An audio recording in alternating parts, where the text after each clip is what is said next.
राजा की आत्मा ईवीएम में है। सही है, सही है। राजा की आत्मा ईवीएम में है।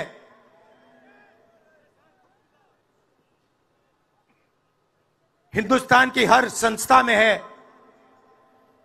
ईडी में है, सीबीआई में है, इन्कम टैक्स डिपार्टमेंट में है। ईव्हीएम वर जर राहुल गांधींनी संशय व्यक्त केला असेल, अशा पक्षाला हजारो वर्ष मतदानच करू नये। ईव्हीएम कोणी आणलं? ईव्हीएम भारतीय जनता पार्टीने आणलं का?